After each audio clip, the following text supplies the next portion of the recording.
입니다. 저는 결혼한 지는 6년이 되었고 남편과 아들 아이 하나 이렇게 셋이 함께 살고 있어요. 평범하고 그 평범한 속에서 작고 소소한 행복들을 느끼며 살고 있는 가족입니다. 그렇게 되려면 물론 가족 간의 사이가 좋아야 하겠죠. 저와 남편은 연애 결혼했습니다. 남편이 저를 참 많이 좋아했어요. 그래서 아직도 이렇게 사이가 좋은 거고 말입니다. 그리고 지금까지 한 번도 장난으로라도 이혼을 하자는 등 같이 못 살겠다는 등 그런 이야기를 해본 적이 없어요. 얼마나 사이가 좋은지 아시겠죠? 이렇게 좋은 사이가 유지가 되려면 한 사람의 노력만으로 되는 문제는 아닙니다. 둘 다 노력을 굉장히 많이 해야 하긴 해요. 물론 남편도 큰 노력을 하겠지만 오늘 저는 제가 그동안 얼마나 노력했고 그리고 왜 그런 제 입에서 결국은 남편과 못 살겠다는 이야기가 나올 수밖에 없었는지 이야기하려 합니다. 아마 많은 분들이 제 이야기를 들으면서 함께 분노해 주실 거라고 생각합니다. 그리고 다 들으시면 꼭 제가 어떤 선택을 하는 게 맞는 건지에 대한 본인들의 의견을 남겨주세요. 그러면 지금부터 이야기를 시작해 보겠습니다. 저와 남편의 집안은 두 집안 다 비슷합니다. 재산이나 집안, 형제들의 학벌, 이런 것들이 그다지 크게 차이가 나지 않아요. 굳이 따지자면 남편 쪽이 조금 더 괜찮긴 합니다. 그런데 그것도 굳이 따졌을 때의 이야기지 제가 생각하기에는 그게 크게 누군가가 아깝다고 생각할 정도는 아니긴 해요. 시아버지는 대기업을 다니시다 정년하신 지 조금 되셨고 시어머니는 동네에서 작은 식당을 하다가 최근에 접으셨습니다. 뭐 장사가 안 돼서 접고 그랬다기보다는 이제 나이도 들었고 당장 먹고 살 돈이 없는 것도 아니니 그만두신 거예요. 그리고 저희 아빠도 대기업에서 정년을 하셨습니다. 엄마는 전업주부셨고요. 원래는 은행에서 일을 하셨다고 들었는데 저와 제 여동생이 태어나고 아이들이 엄마를 찾아 매일 아침에 우는 게 너무 마음이 아파서 그만두셨다고 들었어요. 남편은 서울에 꽤 괜찮은 학교를 나와 지금 대기업은 아니지만 그래도 이름만 들으면 다 알 법한 공기업에서 안정적으로 일을 하고 있고요. 저도 꽤 괜찮은 학교를 나와서 원래는 나름대로 괜찮은 회사를 다니고 있었는데 아이를 낳고 키우면서 회사를 다니기가 여간 어려운 게 아니더라고요. 그래서 현재는 그만둔 상태입니다. 그래도 언젠가는 다시 복직하고 싶은 마음이 있어요. 여건만 조금 좋아져서 여유가 생기면 다시 일을 시작해볼 마음도 있고 말이죠. 제 여동생은 대학병원 간호사로 일을 하고 있고 남편의 여동생, 그러니까 제 시누이는 학교 선생님입니다. 임용을 패스한 공무원은 아니고 사립고등학교에서 정규직 교사로 채용되어 일을 하고 있는 거긴 하지만 말이죠. 이렇게 보면 어느 한쪽이 크게 기운다거나 하지 않잖아요. 실제로 양쪽 집에서 부모님들이 가진 재산도 제가 알기로는 크게 차이가 나지 않는 비슷비슷한 수준이거든요. 결혼할 때도 남편이 더 많이 돈을 쓰거나 하지 않았습니다. 전세 자금도 거의 반반씩 냈고 가구나 인테리어적인 부분도 다 거의 반씩 지출을 했어요. 뭐 일부러 맞춰서 그렇게 한 건 아니지만 그래도 서로 사정이 비슷하다 보니 자연스럽게 그렇게 되었습니다. 제가 이 이야기를 이렇게 길게 하는 이유는 제가 모자라다는 이유로 시댁에서 차별받을 이유가 전혀 없다는 것을 미리 설명하기 위함이에요. 이렇게 이야기하면 아시겠죠? 저는 시댁에서 모자란다는 소리를 참 많이 들으며 지내왔습니다. 물론 처음부터 그랬던 건 아니었어요. 처음에는 속마음은 어땠을지 모르겠지만 겉으로는 그다지 티를 내지는 않았습니다. 하지만 제가 회사를 그만두고 집에서 살림만 하기 시작하면서부터 조금씩 달라지기 시작했던 것 같아요. 주말에 집에 와서 나랑 같이 음식 좀 해줄 수 있겠니? 무슨 일 있으세요? 집에 손님들이 온다는데 혼자 하기 조금 벅찬 것 같아서 그래. 네, 그러면 제가 가서 도와드릴게요. 아, 그래, 고맙다. 그게 시작이었던 것 같아요. 처음에는 그렇게 집에 손님이 올 때 혹은 대청소를 해야 할 때 저를 불러다 일을 시키셨습니다. 저는 어차피 집에서 살림만 하는 중이었고 그런 특수한 일이 있는 경우에는 어른 혼자 일을 하기 힘드니 가까운 곳에 사는 며느리가 모른 척을 하기도 조금 그렇다고 해서 도와드렸었거든요. 시어머니도 처음에는 물론 저에게 고맙다고 꼭 이야기하거나 돈을 주시기도 했습니다. 이거 용돈으로 써라. 오늘 고맙다. 아니, 이런 거 안 주셔도 되는데. 그래도 네 일도 아닌 걸 와서 도와줬는데 이 정도 보상은 있어야지 않겠니? 그런 거 바라고 한 일도 아닌데요. 내가 주는 게 마음이 편할 것 같아서 그래. 어여 받아. 이런 식으로 말이죠. 그래서 저는 시어머니가 종종 불러내서 일을 시켜도 그게 시집살이라는 생각을 단 한 번도 해본 적이 없습니다. 혹시 힘들면 말해. 내가 어머니께 잘 말씀드려볼게. 아니, 괜찮아. 진짜 안 힘들어. 가끔이기도 하고 또 어머님이 용돈도 주시고. 내가 정말 결혼 안 하는 기똥차게 했단 말이지. 앞으로도 그 마음 쭉 유지하면서 살아. 남편과도 이렇게 이야기를 나누었던 것 같네요. 하지만 그런 제 생각이나 마음이 무색해지게 된 건 얼마 지나지 않아서였습니다. 시어머니가 일을 시키는 강도가 조금 더 잦아졌고 처음에 비해 고맙다거나 보상을 해주는 일도 줄어들었거든요. 물론 그걸 바라고 도와드린 건 아니었지만 그래도 사람 마음이라는 게 또 그렇지만은 않잖아요. 하지만 그렇다고 한들 괜찮다고 이미 이야기를 다 했고 또 저도 언제든 필요하시면 말씀하시라 이야기해둔 상태였기 때문에 시어머니의 부탁을 거절하기도 애매했습니다. 그래서 강도가 조금 더해진다는 걸 느끼면서도 아무 말하지 못했던 것 같아요. 이번 주 금요일에 집에 와서 갈비찜 좀 해라. 어느 순간부터는 부탁이 아니라 저런 식으로 명령조로 바뀌기도 했고 말이죠. 금요일에요? 누구 중요한 손님 오세요? 꼭 중요한 손님이 와야지만 내 일을 도와줄 수 있는 거니? 그게 아니라... 그리고 그렇게 말투가 조금 날카롭게 변하셨고요. 제가 그날 약속이 있어서요. 그러면 그렇다고 말을 하면 되지. 내가 너 있는 약속도 취소하고 와서 일하라고 할 만큼 악독한 시어머니도 아니고 왜 중요하니 아니니 묻긴 물어? 처음에는 제가 뭔가 잘못해서 그러시는 건가? 마음에 들지 않은 게 있으신 건가 하는 생각도 했어요. 하지만 아무리 생각해도 저는 시어머니에게 말대꾸 한번 해본 적이 없었거든요. 그래서 도저히 모르겠더라고요. 어머니, 혹시 제가 어머니한테 뭐 잘못한 거 있어요? 그래서 한 번은 물어봤던 적이 있습니다. 하지만 시어머니의 반응은 정말 예상 밖이었어요. 어머머, 내가 며느리가 뭐 마음에 안 들어서 괴롭히는 시어머니도 아니고, 아 왜? 내가 너 괴롭히는 것 같아서 그래? 라고 화를 버럭 내시더군요. 저는 그때 제가 뭔가 잘못한 기분이 들었던 것 같습니다. 지금 와서 돌이켜 생각해보면 흔히들 이야기하는 가스라이팅의 시작이 바로 그때가 아니었나 싶기는 해요. 나는 너를 소중하게 생각하는데 너는 왜 그렇게 생각한 건지 모르겠구나. 아, 나 같은 시어머니가 어딨니? 나는 여태 네가 조금 부족한 것 같아도 속으로 다 참고 넘어갔는데 너는 이렇게 사사건건 다 이야기해야 직성이 풀리니? 그런 식의 이야기를 정말 매번 듣잖아요. 그러면 정말로 그렇다는 생각이 들어요. 아, 내가 부족하고 모자라는데 시어머니가 나를 굉장히 많이 배려하고 양해해주고 계시는구나. 나는 복받은 게 맞으니 잔말 말고 뭐든 열심히 해야겠다 라고 말이죠. 그래서 어느 순간부터는 그게 시집살이라고 생각하지 않고 스스로 나서기까지 하면서 시댁의 일을 도왔던 것 같아요. 지금 와서 생각해보면 정말 바보 같긴 하지만 그때는 그랬습니다. 당신 요즘 너무 우리 집 일 많이 하지 않아? 그만큼 안 해도 돼.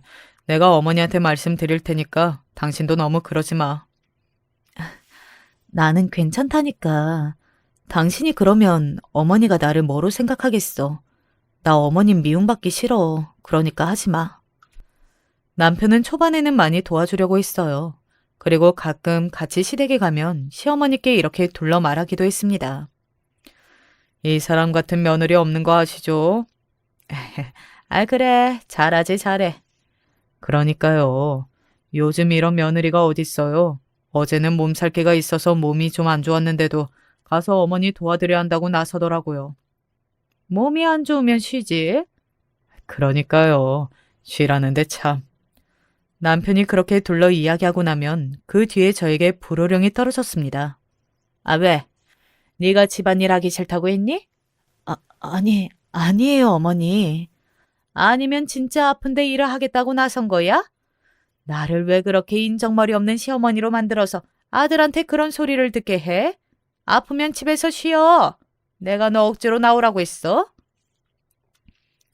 죄송합니다. 이런 식으로 말이죠. 뭐 이것만 봐도 어떻게 참고 살았냐 하시겠지만 사실 저는 다 괜찮았어요.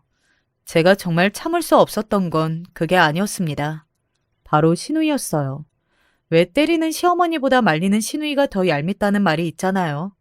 저희 시누이가 딱 그랬습니다. 언니, 일부러 불쌍한 척 하는 거 아니에요?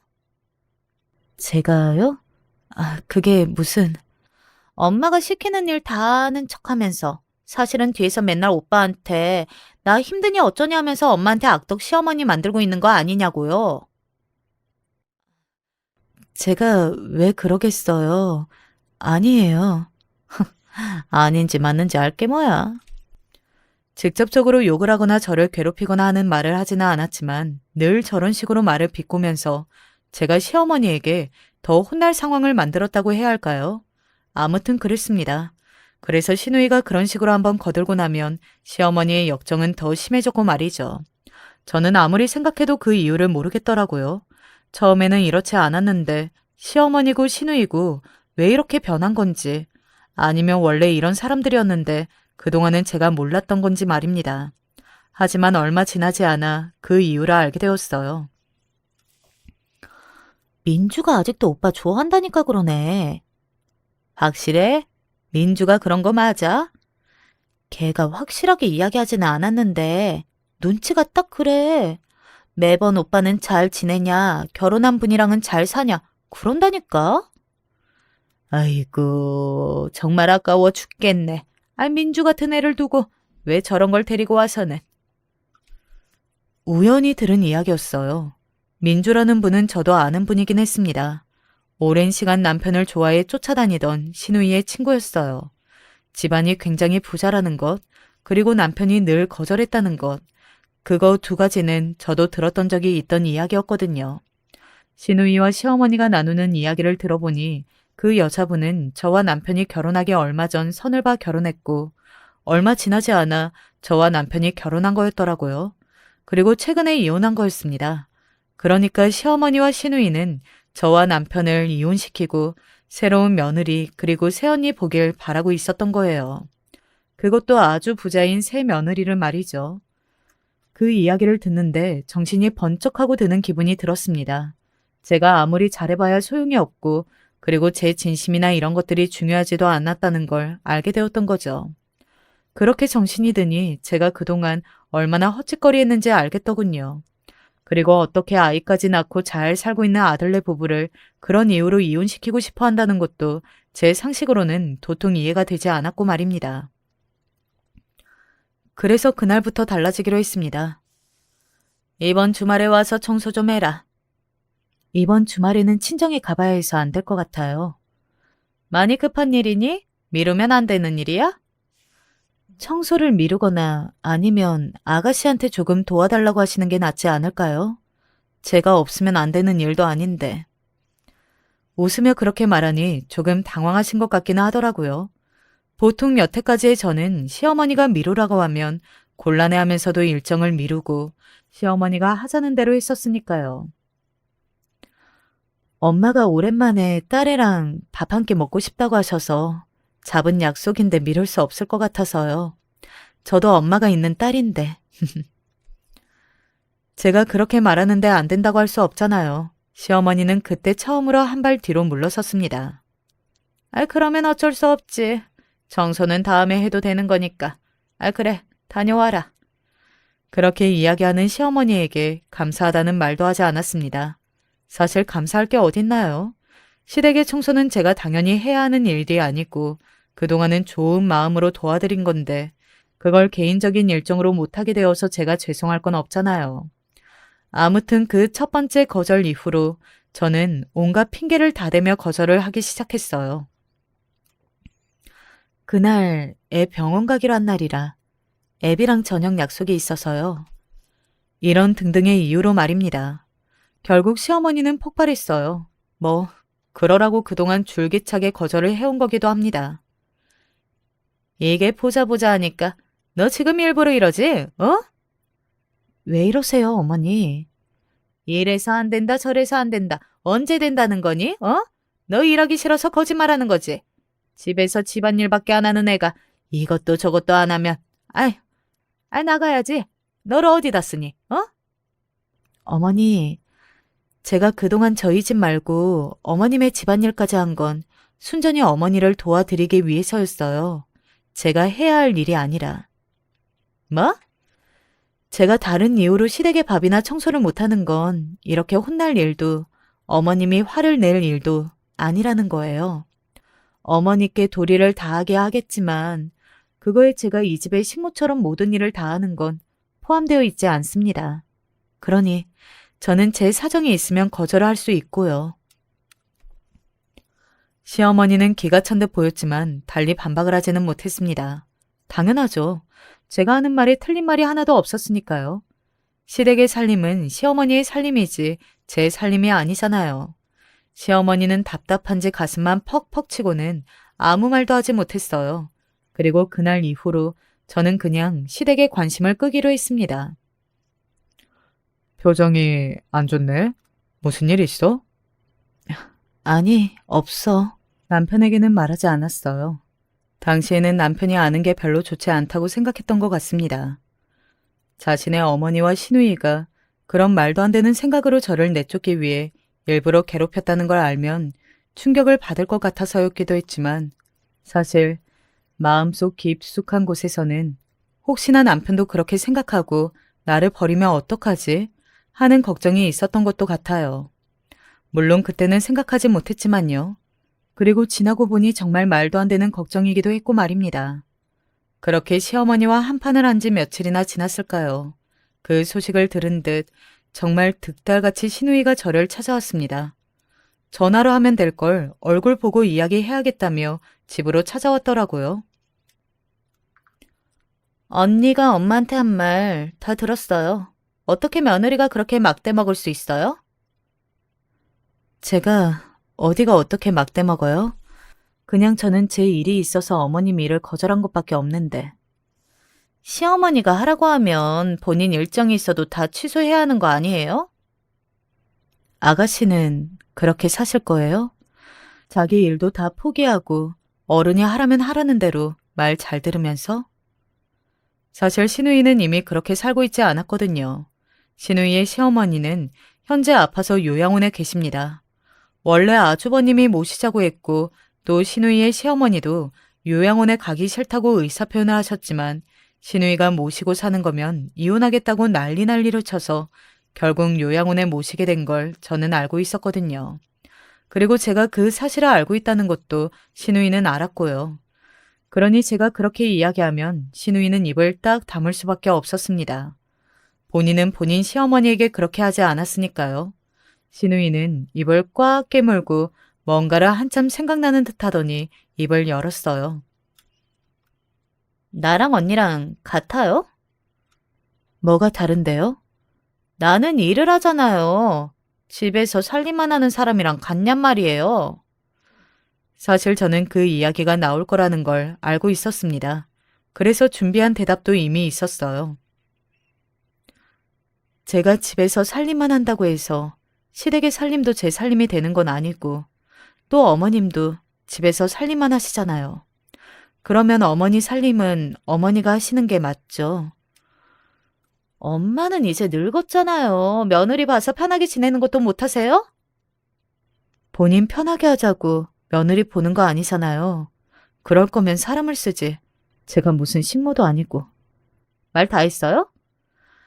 저는 이제 제 살림만 맡아서 잘할 거예요. 그동안 시댁 살림까지 다 맡아서 한다고 정신이 하나도 없어서. 원래 애 때문에 회사 일도 그만둔 건데 애도 자주 못 봐요.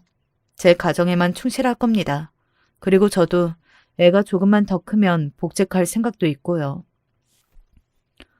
그렇게 이야기하고서는 신우이를 돌려보냈어요. 신우이는 씩씩거리며 이 모든 게 마음에 들지 않는 티를 팍팍 냈지만 달리 할 수 있는 건 없었습니다. 거기서 저한테 소리를 지르겠어요. 머리채를 잡겠어요.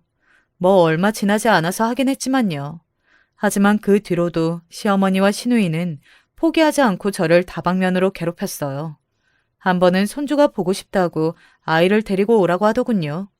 그걸 거절할 수가 없어 아들을 데리고 갔었습니다. 그런데 인사해요. 이분은 우리 딸들 과외해 주시는 분인데 오늘 특별히 영어 테스트 그냥 해주신다고 해서 모시고 온 거예요. 테스트요? 무슨 테스트를 말씀하시는 건지. 처음 듣는 이야기라 제가 당황해서 어버버거렸어요. 요즘은 영우 나이에는 무조건 영어 유치원 가야 하는 거 모르니? 그리고 영어 유치원은 요즘 애들 등급별로 반을 따로 나누는데 우리 손주가 좋은 반에 들어가야 할 거 아니니? 내가 네 교육 방식을 믿을 수가 있어야지. 기가 찼습니다. 제 의사나 동의 없이 제 아들의 교육에 대한 문제를 자기들끼리 제 꼬투리를 잡기 위해 이런 식으로 이용을 한다는 것 자체가 말이죠. 그날은 그 모시고 왔다는 선생님 앞에서 큰 소리를 낼 수가 없어서 그냥 넘어갔어요. 그런데 그 테스트라는 걸 받고 난 며칠 뒤 결과가 나왔다고 오라고 하더군요. 무슨 이야기를 할지 궁금해서 갔던 것 같습니다. 너는 애 교육을 대체 어떻게 하는 거니? 테스트 결과 뭐 아무것도 할 줄 아는 게 없어서 뭐라 말을 할 수가 없다고 하더구나. 아니 집에서 살림만 하는 애가 그리고 애 제대로 키우겠다고 회사까지 때려치운 애가 대체 애를 제대로 키우고 있는 거긴 한 거야? 제가 아이를 제대로 키우겠다고 한 건 공부를 잘하는 아이로 키우겠다고 한 게 아니라 바르고 건강한 아이로 키우고 싶다는 의미였어요. 그리고 저랑 애비는 너무 어릴 때부터 공부시키지 말자고 이미 결론을 냈습니다. 저희 부부의 교육 방식이니까 어머니도 아가씨도 이 부분은 터치하지 말아주셨으면 좋겠어요. 오빠는 그냥 언니가 그러자니까 그런 거겠죠. 그 말을 어떻게 믿어요? 그리고 자식이 공부 잘하는 걸 싫어하는 부모가 세상에 어딨다고? 책임감이 없어도 정도가 있지. 내가 봤을 때 너는 엄마로서 자격 상실이야. 어떻게 그런 이야기를 할 수가 있니? 그 말에 화가 정말 많이 났던 것 같아요. 제 배 아파 낳은 제 자식입니다. 제가 세상에서 그 누구보다 제일 우리 아들을 아끼고 사랑하고요. 그러니까 두 분에게서 그런 말 들을 이유 없습니다. 자꾸 이런 식으로 선 넘으시면 저도 더는 안 참고 애비한테 다 말하는 수밖에 없으니까 그만하세요. 정말 마지막 경고였습니다. 이런 식으로 한 번만 더 선을 넘으면 정말 스트레스로 머리가 터질 수도 있을 것 같았어요. 그래서 제 딴에는 연을 끊을 각오까지 하고 한 말이었습니다. 물론 그들은 그 정도로 심각하게 받아들이지 않은 듯 했지만요. 그러니 그 뒤에 그런 사건이 터진 거겠죠. 이제 제가 이혼 이야기까지 하게 된 그 사건에 대해 이야기를 해야겠네요. 때는 시어머니의 생신이었습니다. 물론 그간의 일로 시어머니와 시누이와 사이는 좋지 않았지만 그래도 며느리 된 도리로 시어머니의 생신까지 모른 척할 수는 없었어요. 그리고 시어머니는 생신을 매번 집에서 하셨거든요. 본인이 식당을 하셔서 밖에서 사 먹는 음식이 싫으시다고 하시면서 말이죠. 별다르게 먹고 싶은 것도 없으니 그냥 네가 알아서 가족들 먹을 정도만 차리면 된다. 라고 하시더군요. 솔직히 조금 놀라긴 했습니다. 저는 각오하고 간 거였거든요. 그간 제가 마음에 안 드는 일을 산더미처럼 많이 쌓아놨으니 이번 기회로 저에게 본때를 보여주고 싶으실 거다. 일을 엄청나게 많이 시키실 거다. 그렇게 생각했었습니다. 그런데 그렇게 이야기를 하신 겁니다. 그래서 굉장히 의외였어요. 물론 그 뒤에 숨겨진 어마어마한 계획이 있다는 건 그때는 예상하지 못했고 말이죠. 그래도 좋아하시는 것들은 해야겠지 라고 생각했어요. 원래 시어머니 생신상에 늘 있던 갈비찜이나 좋아하시는 가오리찜, 그리고 미역국, 잡채 등등을 했습니다. 이것만 해도 가짓수가 많기는 했지만 그래도 작년보다 조금 부족한 것 같기는 해서 남편에게 전화해 회를 사오라고 했어요. 시어머니도 시누이도 해산물을 좋아했거든요. 그렇게 요리가 하나둘 완성이 되었고 거실에 큰 상을 펼쳤습니다. 아이고, 맛있는 냄새가 나네. 친구가 많고 나가서 사람 만나기를 좋아하시는 시아버지는 굉장히 오랜만에 뵙는 기분이 들었어요. 그래서 반가운 마음에 웃으며 인사를 하고 상을 차리기 시작했습니다. 갈비찜, 가오리찜, 미역국 잡채를 놓고 집에서 싸온 오이 소박이를 놓고 나니 작년보다 비어 보이긴 했지만 그래도 식구들이 다 먹고도 남을 만큼이긴 했어요. 게다가 남편이 회를 사오고 있었고 말이죠. 이 정도면 됐겠죠? 아이고, 그럼 우리 해봐야 6명 아니냐? 이것도 다 못 먹는다. 못 먹어. 시아버지의 그 말에 속으로 내심 안심을 하며 남편을 기다렸습니다. 시어머니는 안방에서 나오지 않으셨고요. 지금 와서 생각해보니 그것도 일부러 그러신 것 같네요. 저 왔어요. 박서방은 오늘 야근이라 늦는데요. 못 올 수도 있다고 죄송하다고 전해달라고 했어요. 네 엄마 선물만 두둑히 주면 되는 거 아니냐? 그래서 그건 두둑히 준비를 했죠. 라고 말하며 시누이가 봉투를 들어 보이더군요. 시어머니의 생신 선물로 줄 용돈 봉투인 것 같았습니다. 그리고는 상을 한번 힐끔 보더군요. 음식, 이게 다는 아니죠? 더 차릴 거 남았죠? 그 말에 살짝 당황하긴 했지만 시아버지가 먼저 말을 했어요. 입이 얼마 안 되는데 뭘 더 차려? 이것도 남아. 아니, 누가 생신상을 다 먹고 말고 생각하면서 차려요? 생신상은 무조건 푸짐하고 풍성하게 차리는 거지. 그래서 이게 다예요? 시누이가 날카로운 말투로 저에게 물었습니다. 제가 고개를 저었어요. 오빠가 회 사올 거예요. 그러니까 언니가 차린 음식은 이게 다라는 거잖아요. 회야 사오는 거고. 작년에 비해 가짓수가 2개 정도 적긴 했지만 갈비찜에 가오리찜, 미역국, 잡채면 제가 적게 요리를 한 건 아니었거든요. 그래서 순간 당황을 하긴 했습니다. 네, 이게 다긴 한데. 하면서 제가 말끝을 흐리자 시누이는 마치 기다렸다는 듯 자기 가방을 던지듯 소파에 내려놓으며 소리를 질렀어요. 진짜 보자 하니까. 나랑 엄마가 봐주니까 주제도 모르고 자꾸 기어오르네? 제가 그 말에 벙쳤어요. 갑자기 급발진해 오더라고요. 놀란 건 저뿐만이 아니었습니다.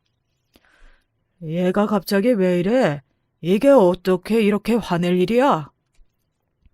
아버지는 모르면 가만히 계세요. 제가 지금 이거 한 번뿐으로 이러는 거겠어요? 그간 저 여자가 우리 엄마를 얼마나 무시했는데. 저는 너무 당황해서 말까지 더듬었어요. 제가 어머님을 언제 무시해요? 엄마가 불러도 안 오고 시키는 일 대충 하고 또 무슨 말만 하면 화내고. 우리 엄마가 지금 당신 때문에 우울증 약 먹는 거 알아? 어? 내가 그냥 넘어가려고 했는데 이 꼴을 보니 절대 그냥은 못 넘어가겠다. 우울증 약이라뇨? 시어머니가 저 때문에 우울증 약을 먹는다는 소리는 그날 처음 듣기도 했지만 도저히 믿기지도 않았습니다. 그럴 사람이 아니기도 했고 조금 전까지만 하더라도 그런 기색이 전혀 없었으니까요. 네가 뭔데 우리 엄마를 무시해? 너 노인학대로 구속당하고 싶어? 어른 이렇게 괴롭히는 거 그거 학대야 학대.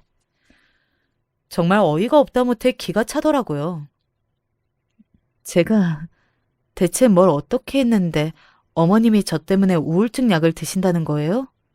이게 끝까지 말대꾸야? 너 진짜 죽고 싶어? 그 순간 방에서 시어머니가 나왔어요. 조금 전과는 완전히 다른 모습으로 말입니다. 또 큰 소리 내니?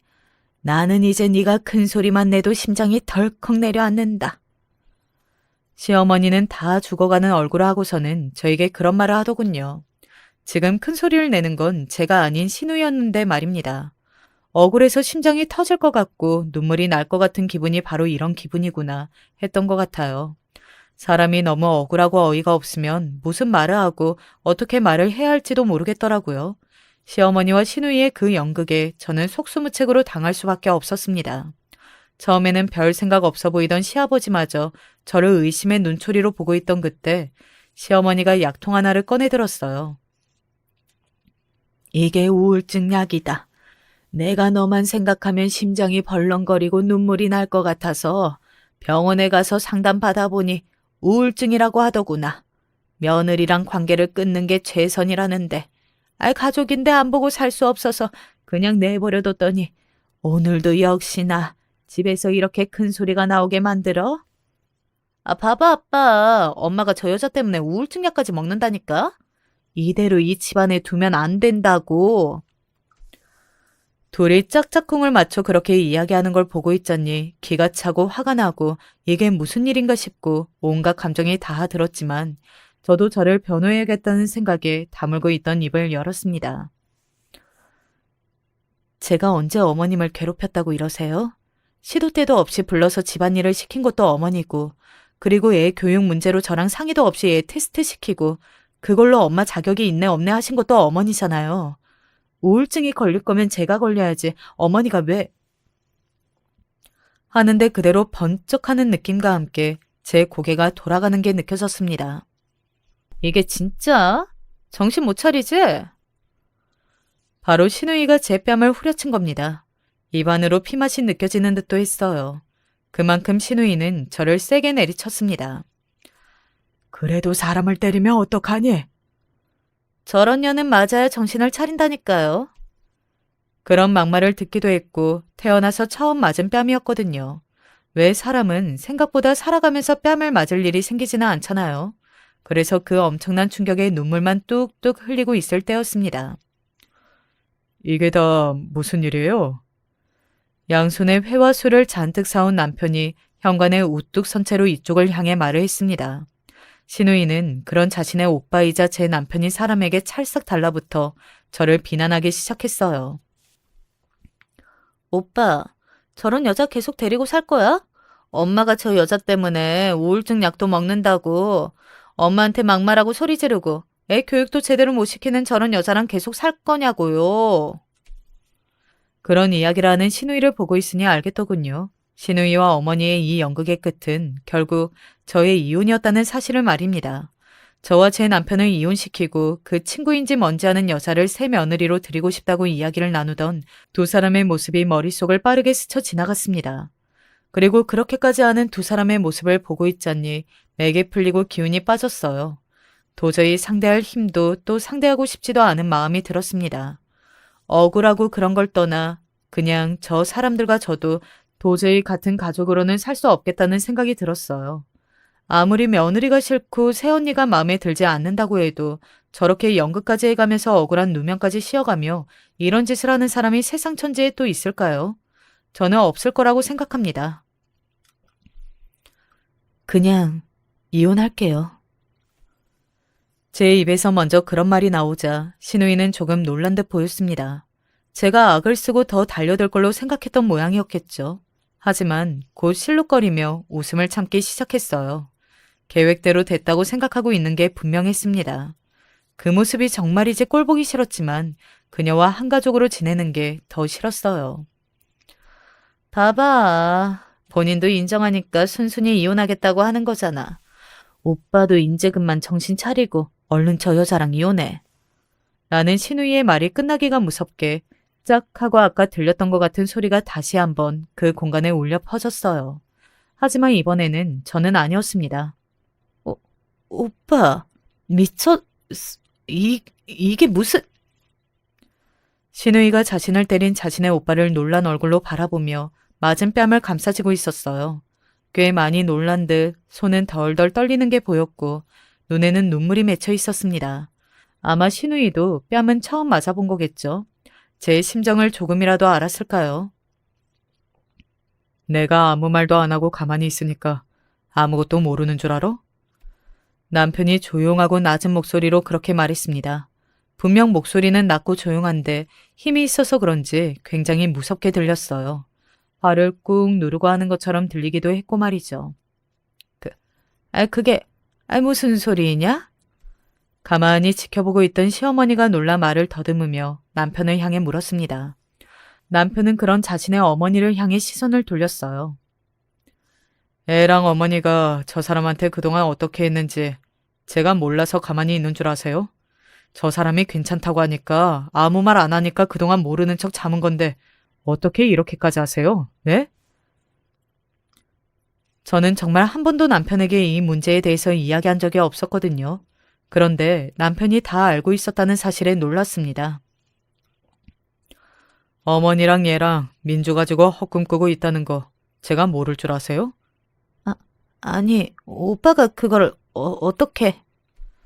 그 이야기는 제가 알고 있다는 사실도 시어머니와 시누이는 몰랐거든요. 그러니까 남편이 그 이야기를 알고 있다는 건 더더욱 모를 수밖에요. 두 사람은 진심으로 놀란 듯 보였습니다. 시어머니의 손이 살짝 떨리는 걸 제 눈으로 봤거든요. 그게 무슨 말이냐? 여기서 갑자기 민주 이야기가 왜 나와? 어머니랑 얘랑 두 사람이 저 사람 쫓아내고 저랑 민주랑 이어주겠다고 말도 안 되는 헛꿈을 꾸고 계시는 것 같더라고요. 그래서 지금 이런 짓도 저지르신 거고. 아니다, 아니에요. 그게 무슨 소리니? 네가 지금 오해를 하는 것 같은데. 민주가 찾아왔어요. 나보고 이혼하는 게 맞냐고. 오빠랑 다시 잘해보라고 하는데 자기는 이제 나 안 좋아하는데 부담스럽다고. 알고 봤더니 그 민주라는 분이 이제는 남편을 좋아하지도 않고 그저 안부를 물었을 뿐인데 시어머니와 시누이가 김칫국을 권하게 마시고 저를 내쫓을 생각을 하고 있었던 것 같더라고요. 저는 이렇게까지 나오길래 이야기가 다 됐다고 나만 빠지면 되는 그림이라고 생각했는데 그것도 아니었습니다. 정말 어이가 없어서 헛웃음이 나오더군요. 그리고 그거 말고도 그간 이 사람 시도 때도 없이 불러내서 청소시키고 빨래시키고 음식하게 하고 우리 아들이 오죽했으면 엄마 어딨냐는 말에 생각도 안 하고 할머니 집이라는 말을 할까요? 그러면서 뭐라고요?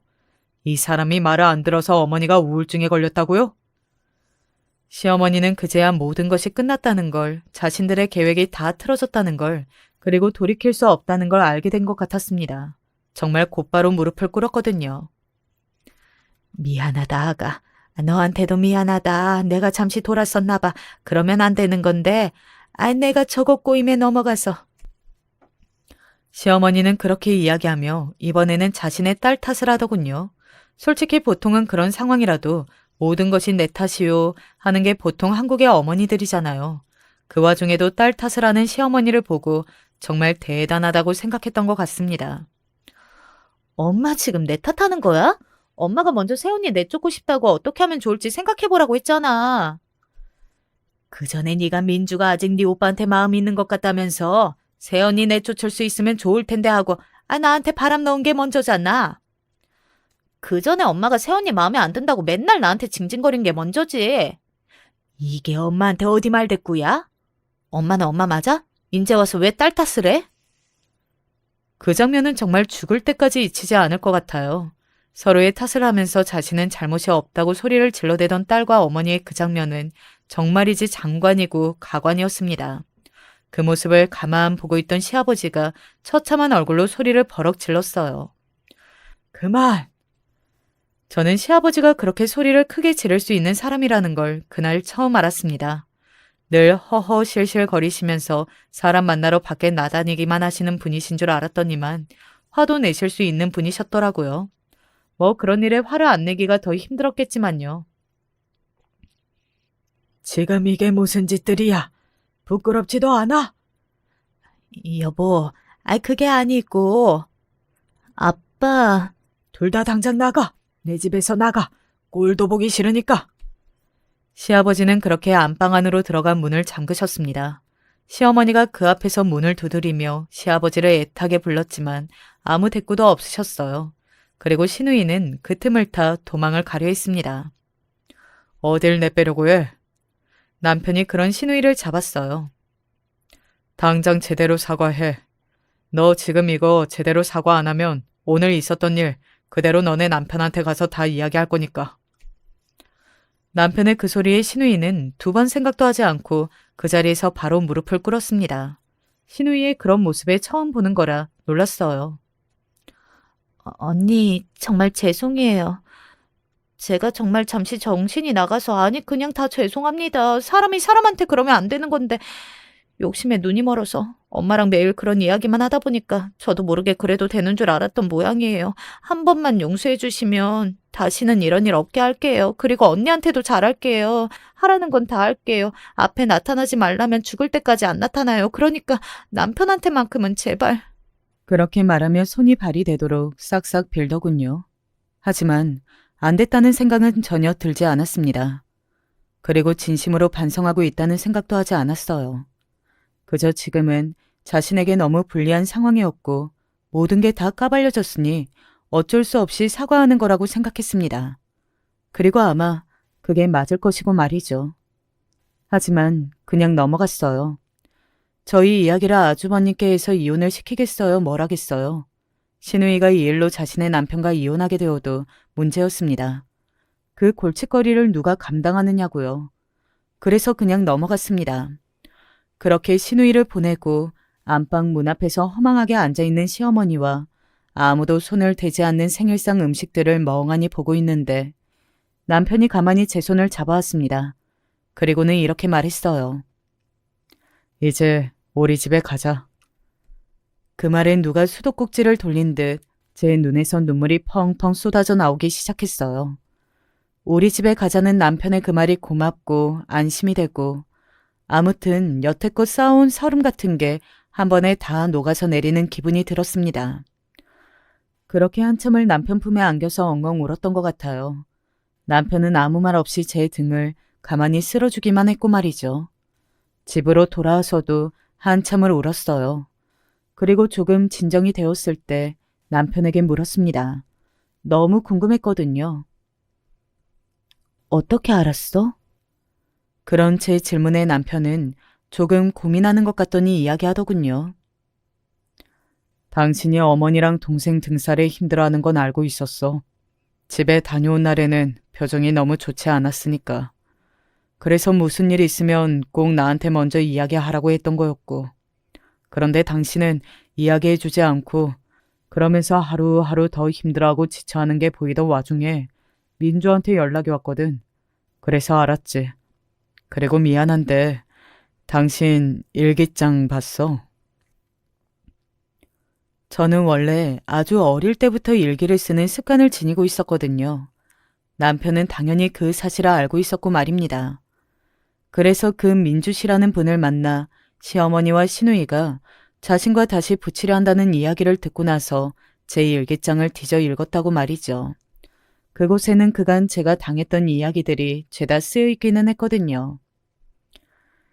읽는 내내 너무 화가 나고 너무 미안해서 눈물이 나더라. 그래서 사실 오늘 다 이야기하려고 했어. 당신한테 한 번만 더 이러면 집안이랑 연을 끊을 테니까 다시는 이러지 말라고. 그런데 이런 일이 일어난 거야. 남편은 그렇게 말하고서는 다시 한번 저를 꽉 안아줬습니다. 너무 많이 울어서 더 이상 눈물이 나올 것 같지 않았는데 그래도 눈물이 나오더군요.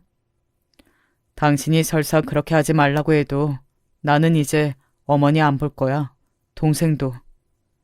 남편은 저와 상관없이 그 두 사람에게 엄청난 배신감을 느낀 듯 했어요. 입장을 바꿔놓고 생각해보면 저라도 저희 부모님과 동생이 저 몰래 그런 생각을 하고 실제로 계획에 옮기려고 했으면 굉장히 실망을 크게 했을 것 같거든요. 그렇게 생각해보니 남편이 안타까워졌습니다. 아주 괴로울 것 같았거든요.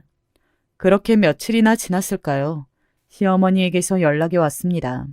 사실 목소리를 듣고 싶지 않아서 전화를 받지 않았는데 그랬더니 장문의 문자를 보냈더군요.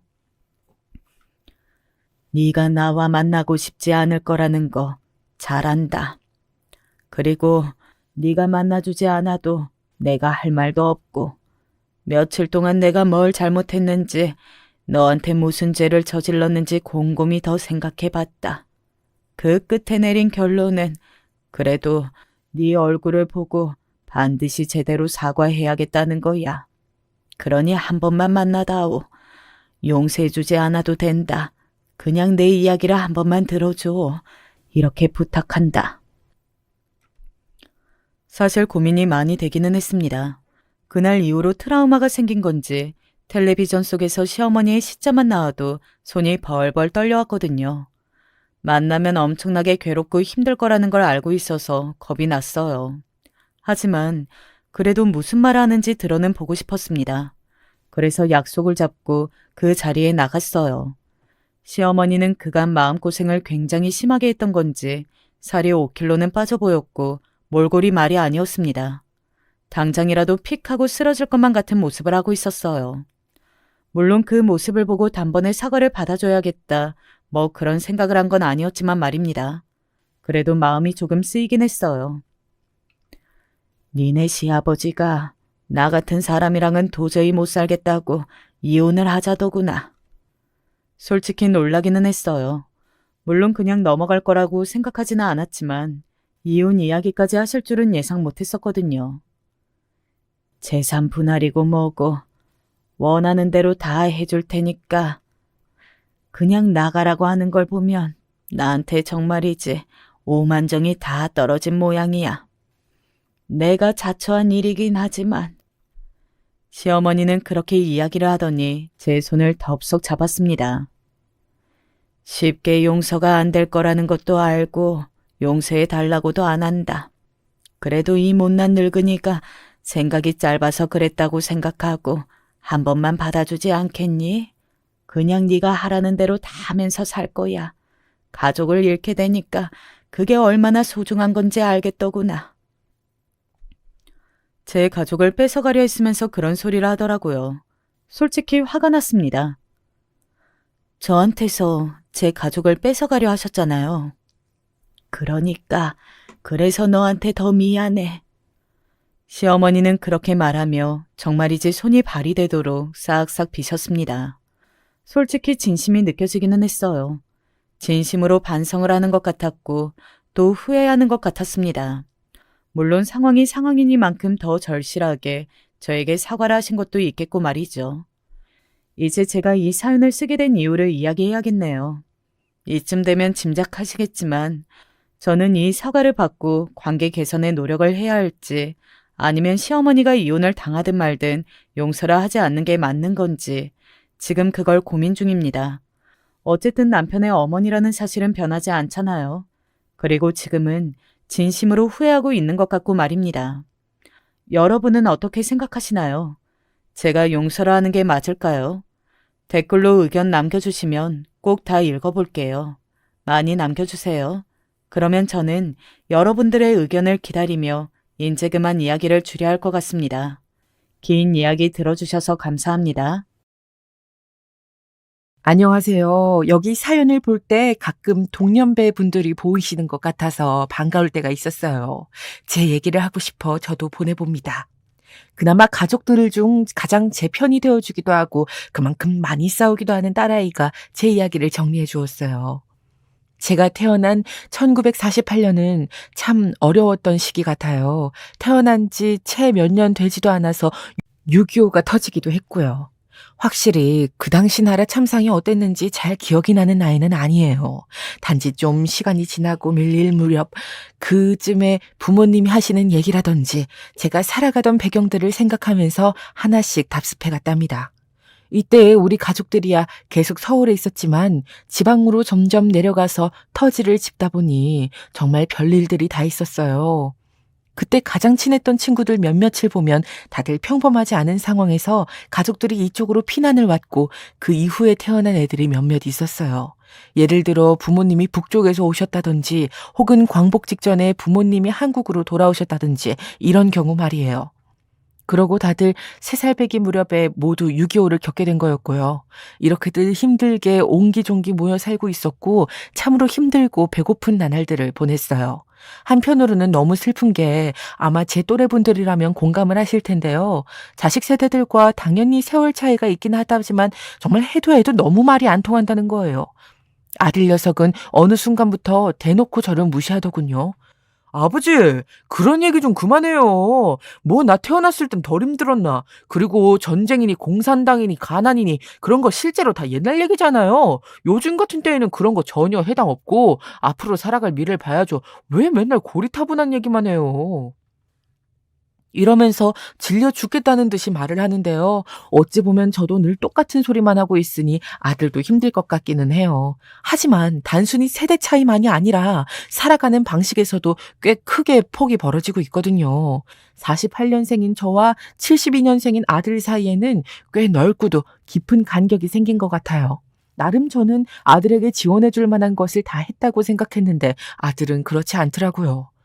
아버지, 난 아버지처럼 이렇게 작은 재료상이나 하면서 계속 남대문에 있고 싶지 않아요. 여기 있으면서 건물도 사시긴 했지만 그건 아버지 세대 때나 가능하잖아요. 요즘 제 또래 중 누가 그렇게 해서 돈을 버나요? 자꾸 저 장가 늦게 간다고 뭐라 하질 마시고 아버지 노후에만 집중하세요. 정 아니면 미연이가 물려받으면 되잖아요.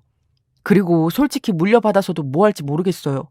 제가 하고 있던 작달만한 재료상이 있는데 월남전에서 돌아온 이래 저는 남대문 시장에 취업해서 정말 열심히 일을 했어요. 거기서 애들 엄마를 만났고 애들 엄마가 가져온 혼수며 이것저것 돈을 좀 모아가지고 이 자그마한 자리를 얻었고요.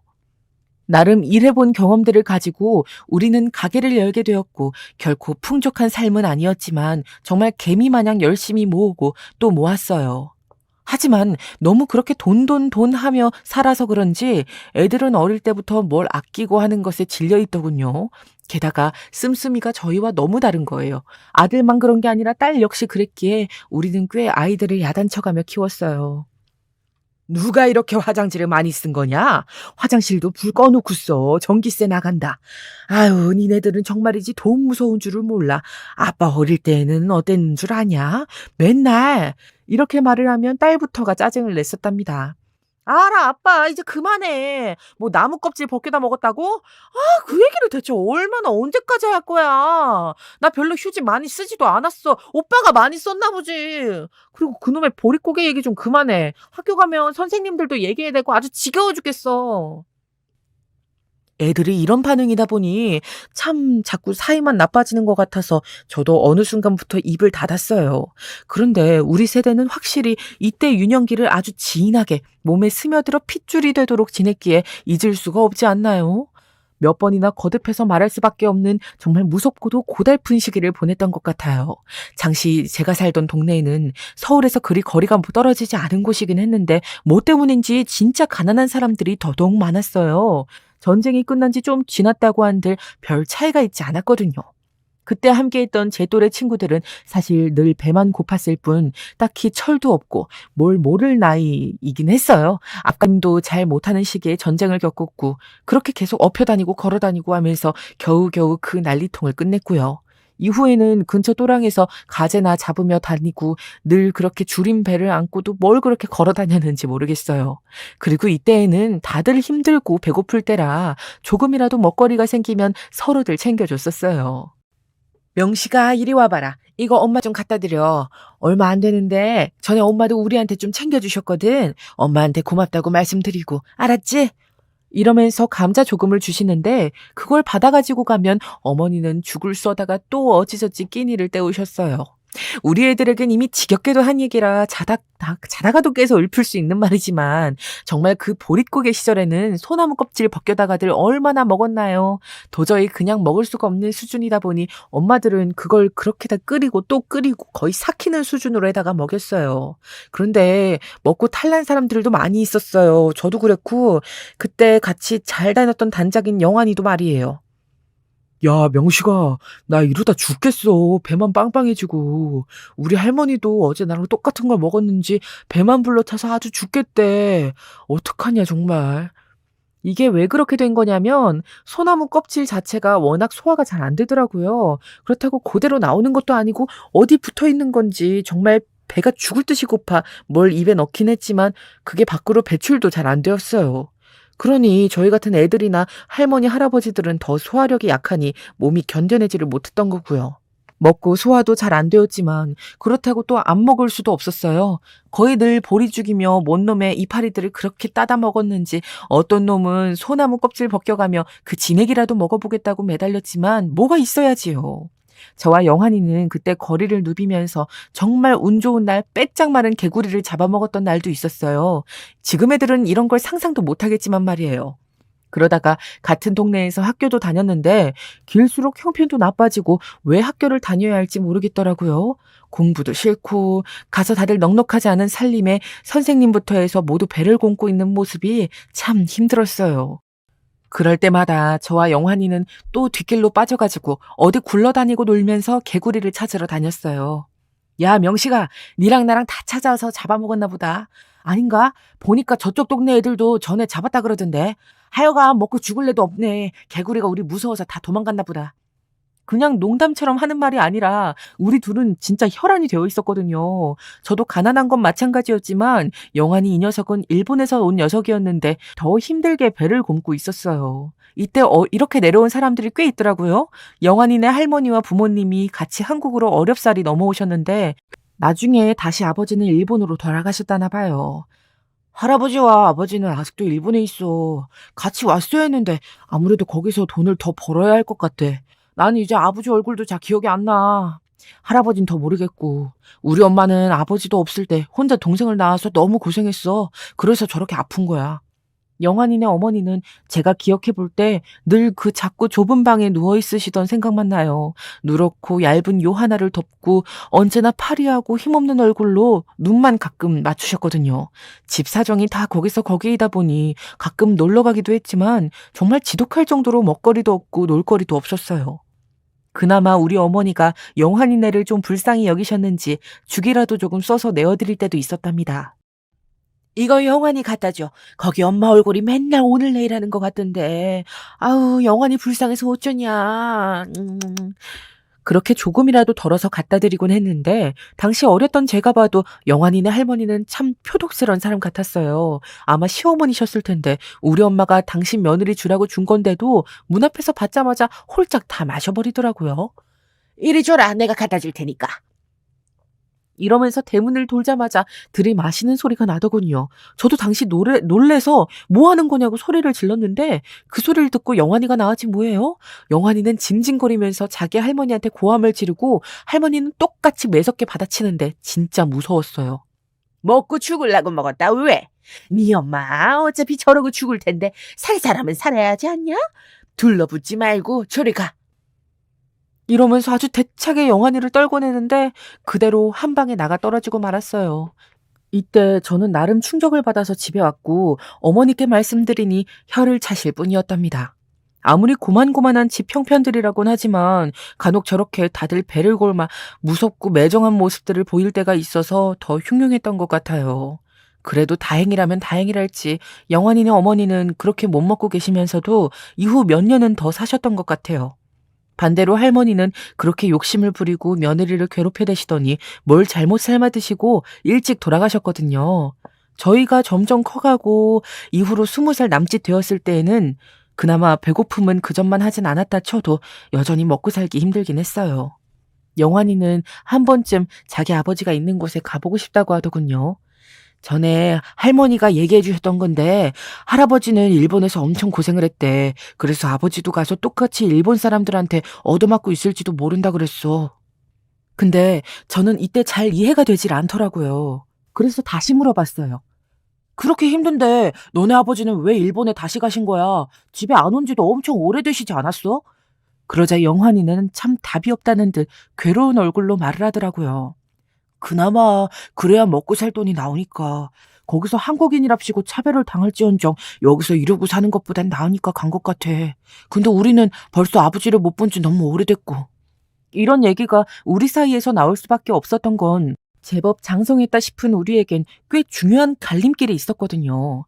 학교도 중간에 다니다가 그만두고 여기저기 어른들 따라다니면서 돈 될 거리 주워오기도 하고 도시도 어찌저찌 따라 나가기도 하고 그래봤자 집에 딱히 도움되지도 못했어요. 그렇게 시간만 허송세월하고 있는데 당시 나라에서는 베트남 파병이 이루어지고 있었거든요. 월남전 참전을 두고 한창 고민을 하고 있었는데 저는 제가 장남이기도 하지만 집안 형편을 생각해서라도 나가는 게 맞다고 생각했어요. 그런데 영환이 생각은 다르더라고요.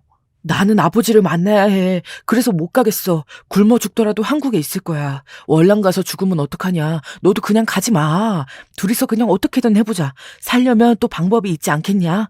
이렇게 딱히 속 시원하지 않은 이유를 대가면서 끝까지 가지 말라고 하더라고요. 어릴 적 무렵부터 웬만한 것은 거의 뜻을 맞추어가며 살아왔던 우리가 파병 문제로 뜻이 갈리면서 각자의 길을 가게 되었답니다.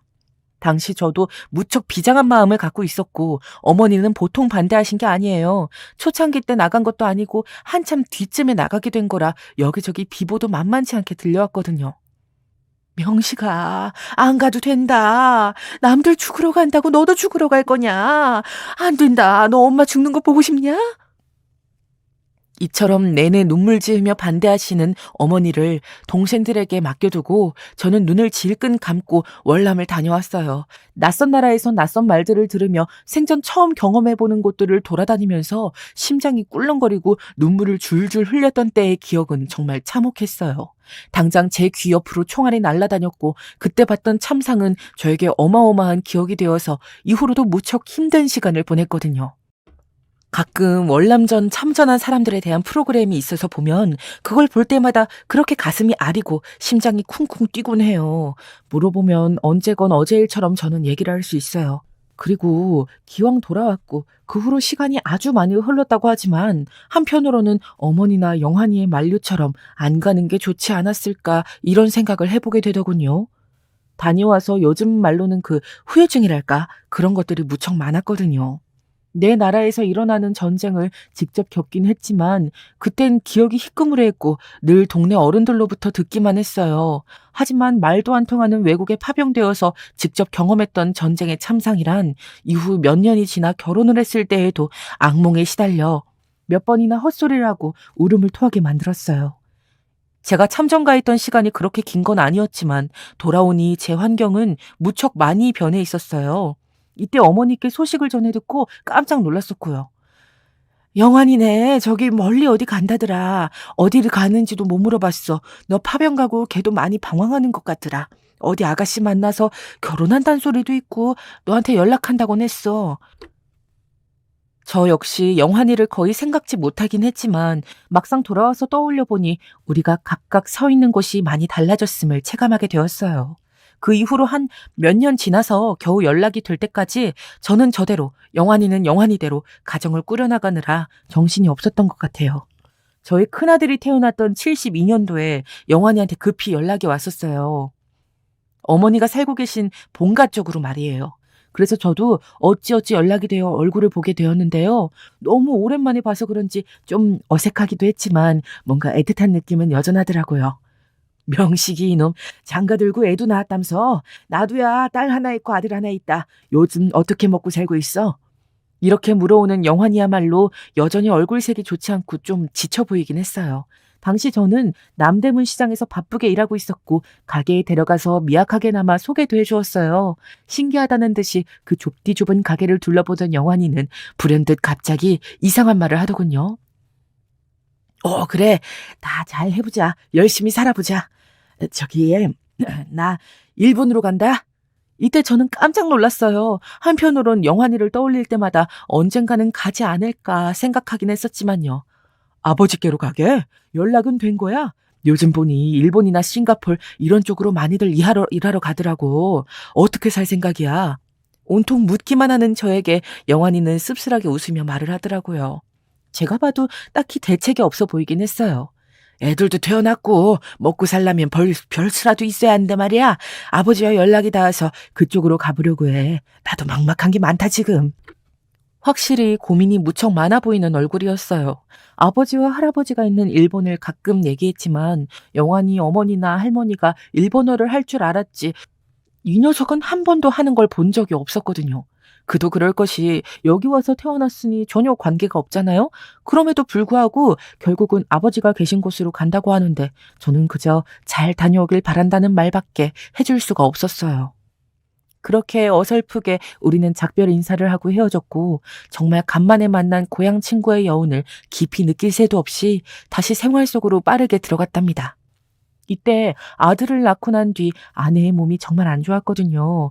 결국 보다 못한 어머니가 올라오셔서 도와주시긴 했는데 어머니와 아내가 뜻이 잘 안 맞는 건지 서로 너무 힘들어했어요. 결국 못 견딘 어머니가 말을 하시더군요. 예, 요즘 젊은 애들은 아주 시어머니를 시집살이를 시키는구나. 내가 이 나이 먹고 네 마누라 죽 끓여다가 갖다 바치고 하면서 살아야겠니? 나도 몸 성치 않다. 나 그만 내려가마. 이렇게 말씀하시면서 짐을 챙겨가지고 내려가시고 아내는 당시 뭐가 그렇게 서운했는지 툴툴거리며 마중도 안 하더군요.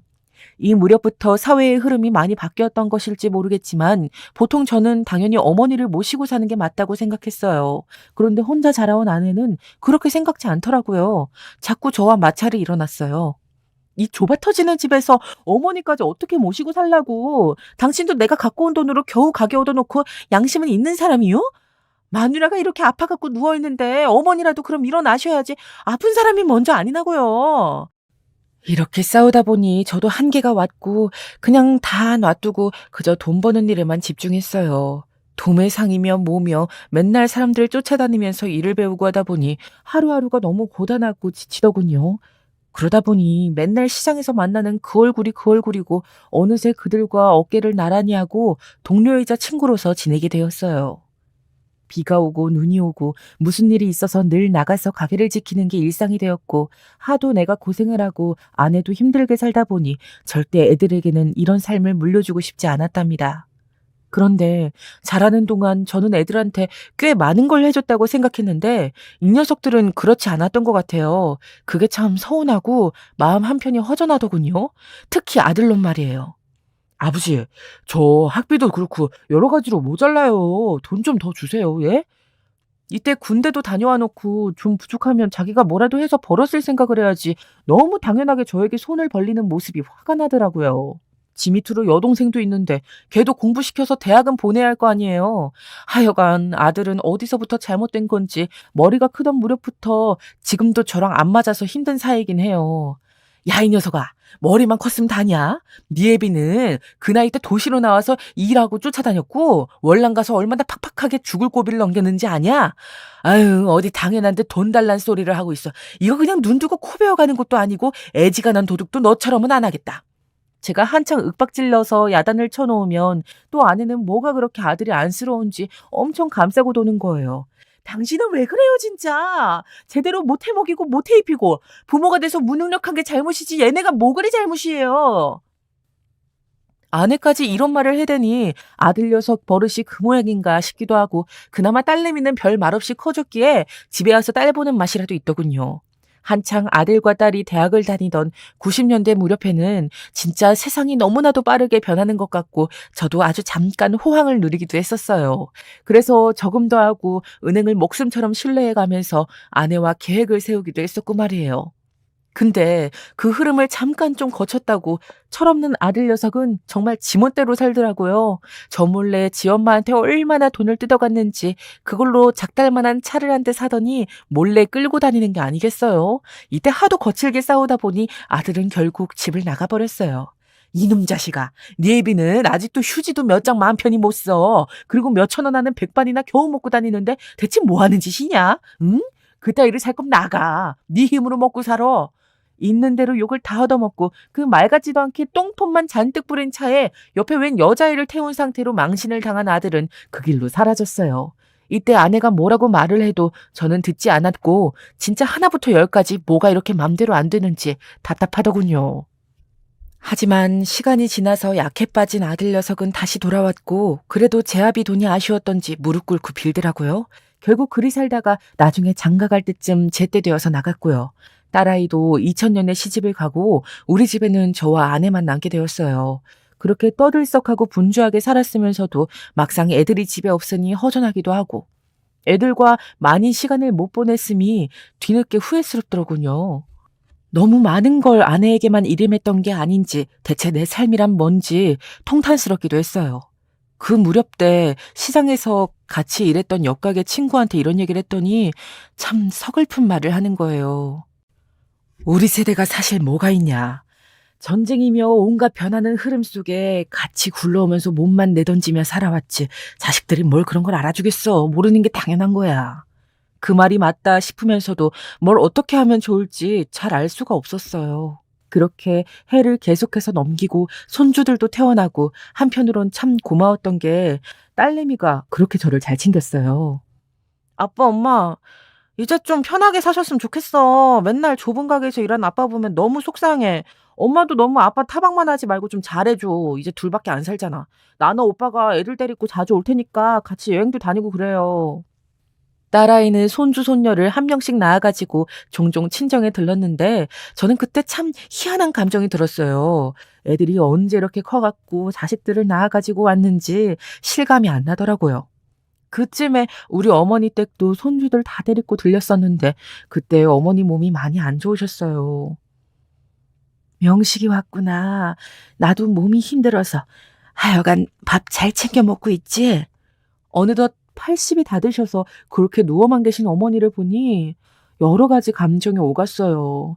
당시 저는 50대 중반이었고 제가 딱 중간에 껴있는 것 같더라고요. 위로는 어머니가 있고 아래로는 자식들이며 손주들까지 있다 보니 삶이 참 무겁게 느껴졌어요. 당시 어머니랑 이야기도 별로 못 나누고 치매도 앓고 계시던 때라 참 마음이 아팠었는데요.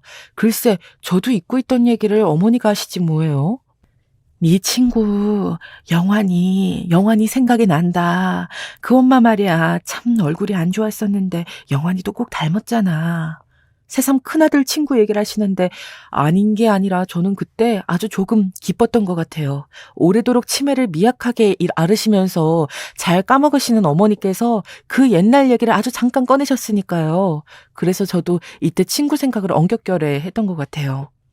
일본 가서 산다는데 그게 벌써 꽤 됐어요. 민철이 태어났을 무렵에 영환이가 인사를 왔는데 벌써 민철이가 지금 몇 살이에요, 어머니? 30이 훌쩍 넘었잖아요. 저도 보곤 싶네요. 정말 시간이 순식간에 흘렀구나 싶더라고요. 그런 대화를 간만에 나눈 뒤 1년쯤 지났을까? 어머니는 돌아가셨어요. 우리 어머니는 늘 배를 골마가며 자식들에게 먼저 먹거리를 넣어주셨고 자식들 장성해서 시집장가 보내놓고도 패기치기 싫다며 한 집에 같이 안 사셨던 분이에요. 외가 근처에서 사시면서도 연락도 잘 안 하시고 그래도 가면 늘 팔 벌려 반겨주셨는데요. 그런 어머니를 보내드리니 수한만큼 오래 사시고 가셨다는 생각이 들면서도 서글프더라고요. 나이가 환갑이 다 되어 가는데 어머니 돌아가셨다고 맘껏 울 수도 없고 많은 것들에 대해 답답한 마음이 들었어요. 그리고 한참 지나 저에게 기억에 남는 경험이 하나 있는데요. 생전 처음으로 해외여행이란 걸 가보게 된 거예요. 제가 해외를 아예 안 가본 건 아니고 베트남 정도이긴 했지만요. 처음에 딸아이가 베트남 다낭에 여행을 가자고 했는데 저는 썩 내키지 않았어요. 그 마음을 아내가 대신 답해주긴 하더군요. 네 아빠 월남 참전했던 사람이잖아. 그때 충격으로 너 낳을 무렵까지도 아빠가 얼마나 자다 헛소리하고 엄마를 힘들게 했는지 몰라. 아무리 사정이 좋아졌다고 한들 별로 안 가고 싶을걸. 그런 저에게 딸은 요즘과 어떻게 비교를 하냐며 관광지로서 아주 물이 올랐다고 계속 말을 하는데 제가 너무 고지식했던 걸까요? 별로 귀에 안 들어오더라고요. 상황이 이러니 딸은 결국 포기를 했고 다른 곳을 지칭하더군요. 바로 일본 말이에요. 아빠, 오빠네도 모처럼 시간 낸 거니까 아들, 딸, 사위, 며느리, 손주랑 다 같이 다녀오기로 해요. 솔직히 동남아 쪽보다는 일본이 더 가까워요. 비행기도 오래 안 타도 되니까 우리 같이 가요. 네? 이렇게 말을 하는데 저에겐 옛 친구 영환이가 거듭 입에 달고 살던 게 일본이라 그렇게 낯설게 느껴지지만은 않았어요. 기왕 딸내미가 저렇게 대가족 해외여행을 고집한다면 나쁘지 않겠다 싶더라고요. 근데 그렇게 해서 갔던 일본 여행에서 저는 또 엄청난 자괴감을 느끼고 왔지 뭐예요. 가족들끼리 다 싸우고 난리가 나고 나중에 김포공항으로 돌아와서 집으로 갈 때가 되어서야 조금 진정들었어요. 사실 생전 그렇게 단순히 놀러 다니는 용도로 동네 근처도 어디 제주도도 안 가봤던 저예요. 그랬는데 대뜸 나가본 해외라는 건 그저 신기하기만 하고 얼떨떨하더군요. 우리 애들은 워낙 돈에 대해서 크게 걱정하지 않고 자유롭게 자라서 그런지 몰라도 눈에 보이는 것마다 턱턱 돈을 내고 해보려는 모습들이 자꾸 거슬리더군요. 야, 민철아, 그게 무슨 외환낭비냐? 뭔 놈의 선물한답시고 그런 것들을 잔뜩 사고 있어. 그런 거 한국 가서 사도 되지 않냐? 처음에는 제 말에 아들도 모처럼 여행 와서 그런지 좀 수긍하려고 하는 것 같더군요. 그런데 나중에 아내까지 저에게 화를 내는 걸 보니 제가 좀 지나치긴 했던 모양이에요. 아이고, 야, 이게 다 얼마냐? 이거 뭐야? 계산 좀 해봐라. 이렇게 비싼 걸 막 먹어도 되는 거야? 형편껏 써야지. 너무 낭비하는 것 같다. 여기는 어디 시장 없나? 적당히 사가지고 숙소 들어가서 해먹자. 이러니 아내가 그 사람도 많은 거리에서 자식들이며 손주들까지 다 절 보고 있는데 소리를 벌컥 지르는 거예요. 아우, 당신 진짜 뭔 궁상이에요. 그럴 거면 모타로 해외여행을 와가지고 돈을 쓰네 마네. 나 이게 왜 난리인지 모르겠네. 돈 쓰러 오는 거지 그럼 아끼러 오는 거예요? 이런 데 와서만큼은 먹고 싶은 만큼 좀 먹고 놀고 해야지. 일본까지 와서 나 돈 없으다고 광고하슈? 돈도 다 얼마씩 내서 왔구만 뭘 그렇게 잔말이 많아요. 아내가 이렇게 저에게 면박을 주는데 정말 너무 모멸스럽고 수치스러웠어요. 아내 말로만 들었으면은 저는 정말 가족들에게 방해가 되고 필요 없는 존재처럼 느껴지더군요. 애들 세대에는 그게 당연한지 몰라도 저는 이런 상황을 그렇게 덜컥 쉽게 받아들이며 같이 어울리기는 힘들었어요. 여행 올 무렵에는 나도 거기에 아는 사람이 있다, 영환이라는 친구가 있다며 괜히 너스레도 떨어보았지만 막상 와서는 조금의 생각도 나지 않았어요. 신문물이며 완전히 다른 가치관을 가진 애들과 동행하려니 머릿속에 하얘지더군요. 사실 말이나 그렇지 영환이와 제가 연락할 수 있는 구실이 뭐가 있었겠어요. 그냥 그렇게 터벅터벅 돌아왔고 딸은 못내 이런 모습이 마음에 걸렸던지 공항에서 저를 위로해 주더라고요. 아빠 너무 속상해 마세요. 내가 잘못한 것 같아요. 다음엔 우리 제주도나 가요. 말도 안 통한 해외 가서 아빠 너무 고생했겠어요. 기분 푸세요. 괜찮다고 어색하게 답을 하긴 했지만 정말로 여러모로 복잡한 감정이 들기는 했어요. 그렇게 돌아오고 시간이 한참 지나 맨날 귀에서 진물이 나도록 바쁘게 굴러가는 제 일상 속에서도 조금씩 제동이 걸려가기 시작했어요. 해가 넘어가다 보니 제 몸도 점점 여기저기 못 견디겠다는 듯 비명을 지르는 것 같더라고요. 여기저기 쑤시는 곳들이 생기고 관절도 아파오고 유행하는 전염병이 있어 금방 걸려서는 아파가지고 말이에요. 결국 제가 꾸려오던 가게를 계속 혼자 유지하기가 힘들어서 정리를 하려고 했는데 딸아이가 자기에게 넘기라는 거예요. 아빠 평생 그 자리 지켜왔잖아요. 거기 유지하면서 조그맣게 우리 건물도 샀고요. 그거 그냥 정리하고 나오면 너무 속상할 것 같아요. 내가 거기서 뭐라도 해볼 테니까 아빠 팔지 마세요. 내가 돈 내고 들어갈 테니까. 그러면서 자기가 달마다 돈을 내겠다며 자그마하게 아동복 가게를 할 테니까 허락해달라고 하더군요. 저도 거절할 것이 없으니 그렇게 하게 되었고 가끔씩 딸이 운영하고 있는 가게를 왔다 갔다 들리면서 일상을 보내게 되었어요. 딸은 그래도 야무진 구석이 있어서 인터넷이니 뭐니 홍보를 잘했던 것인지 제법 단골도 늘어나고 또 거기서 터전을 만들어 가더라고요. 이때 저는 아주 조금 보람을 느꼈던 것 같아요. 역시 우리 딸 자랑스럽기도 했지요. 헌데 시간이 지나서 제가 칠순이 되었을 무렵 누가 거짓말이라도 한 게 아닌가 싶은 이상한 일을 겪게 되었어요. 그것도 무려 딸을 통해서 전해 듣게 되었는데 전화를 잘못 받은 줄 알았지 뭐예요. 몇 번이나 딸에게 다시 확인을 하다가 급기야는 목소리가 커져서 흥분을 감추지 못할 정도였어요. 아이 참 아빠 맞다니까요. 웬 할아버지가 오셨는데 이름이 이영훈이라고 하셨어요.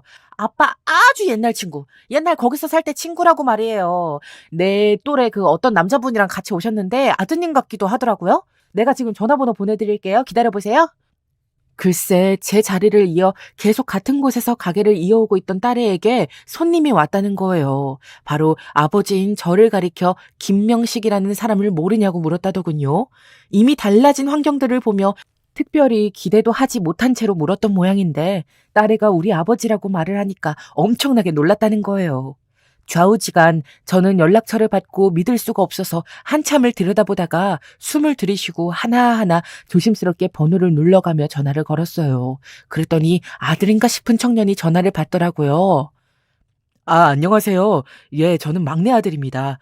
저희 아버지께서 어르신을 뵙고 싶어 하셔서 제가 모시고 들어왔어요. 형제들 중에 제가 한국을 제일 많이 드나드는 편인데 아버지가 갑자기 한국에 가고 싶다 하셔서요. 지금 몸이 좀 안 좋으셔서 잠깐 잠이 드셨는데 혹시 어르신께서는 언제쯤 시간이 괜찮으실까요? 이때 한 번에 여러 가지 상황을 전해 듣다 보니 좀 혼란스러웠지만 천천히 말을 하며 약속을 잡게 되었어요. 듣고 보니 명동에 있는 어느 호텔에 머무르고 있는데 건강이 꽤 안 좋은 것 같더라고요. 하긴 어릴 때부터 몸이 워낙 약했었는데 그래도 용케 그 나이까지 잘 있었구나 싶기는 했었어요. 제가 그쪽으로 가던지 중간에서 만날까 했는데 참 묘하게도 친구의 아들이 제안을 한 장소는 옛날 우리 고향을 말하더라고요. 사실 아버지가 거길 너무 가보고 싶다 하시더라고요. 한 1년 전부터 꿈도 꿨다고 새삼 말씀을 하시고, 연세도 드시고 몸이 많이 쇠하셔서 그리워지셨나 봐요. 그러면서 고향 친구이신 어르신도 뵙고 싶다고 하시기에 제가 요 얼마간 대신 알아봤고요. 이렇게 찾아뵙게 되어서 너무 반갑네요. 결국 저 역시도 정말 몇십 년 만에 가보는 건지 기억이 잘 안 나는 그때 그 고향으로 새삼스레 가보게 되었어요. 하지만 저도 혼자 운전을 해서 가기는 어려운 상황이었는데 이때 딸애가 사정을 듣더니 가게를 비우고 따라간다고 하더라고요. 아빠 고향 친구셔? 그런데 일본에서부터 아빠를 보러 왔대? 와, 아빠한테 그런 인연도 있었다니 신기하네. 아빠, 일본말 하나도 할 줄 모르잖아. 한국 분이시지. 그러면서 딸은 시간을 기꺼이 냈고 운전해서 저를 데려가 주었어요.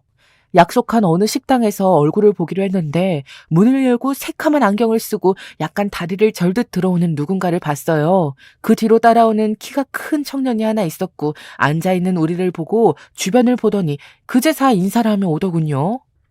안녕하세요. 김명식 어르신이시지요? 저 아버지 여기 어르신 오셨어요. 이쪽으로 오세요. 그러면서 서로 인사를 시켜주는데 안경을 천천히 벗고 얼굴을 잔뜩 찌푸리며 저를 응시하는 그 얼굴을 보았는데 왠지 모르게 가슴이 철렁하고 코끝이 아려오다 못해 좀 아프기까지 하더군요. 명식이, 이야, 명식이구만. 이러면서 제 어깨를 힘주어 짚는데 정말 도대체 얼마 만에 보는 건지 계산도 정확하지 않은 영훈이가 제 앞에 있었어요. 한창 상기된 얼굴로 그리고 어두운 표정으로 이민을 결심하던 20대 중반의 모습이 제 기억에 남아있는데 말이에요. 언제 이렇게 저처럼 칠순을 막 넘긴 얼굴로 머리도 희끗희끗하고 거의 남지 않은 채로 이렇게 서 있다니 이 감정을 뭐라고 말할 수 있을지 모르겠더라고요. 그렇게 계속 서 있기만 하는 우리를 자식들이 겨우 자리에 앉혔고 둘이 각각 차로 돌아가서 자리를 비워준 사이 뜨문뜨문 대화를 나누게 되었어요. 얘기를 들어보니 영훈이는 제가 조금도 예측할 수도 상상도 해보지 못한 삶을 살고 있더군요. 뭐라고 해야 하나. 시간이 많이 흘렀지. 지금은 그래도 자리를 잡았어. 나도 처음 갔을 때 몇 년을, 아니 한 10수년은 피를 봤지. 명식이 네가 월남 가서 힘들 거라고 했었지 아마. 나도 근데 결코 쉽지 않았어. 모국을 떠나서 하는 생활은 어딜 가나 낯설고 어렵더라고. 게다가 나는 정말 너무 피눈물 나는 고생을 했어.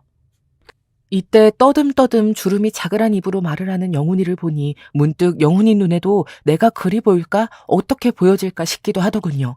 하지만 그런 생각을 길게 할 겨를도 없이 영훈이가 그간 살았던 날들은 참 대단한 것 같아요.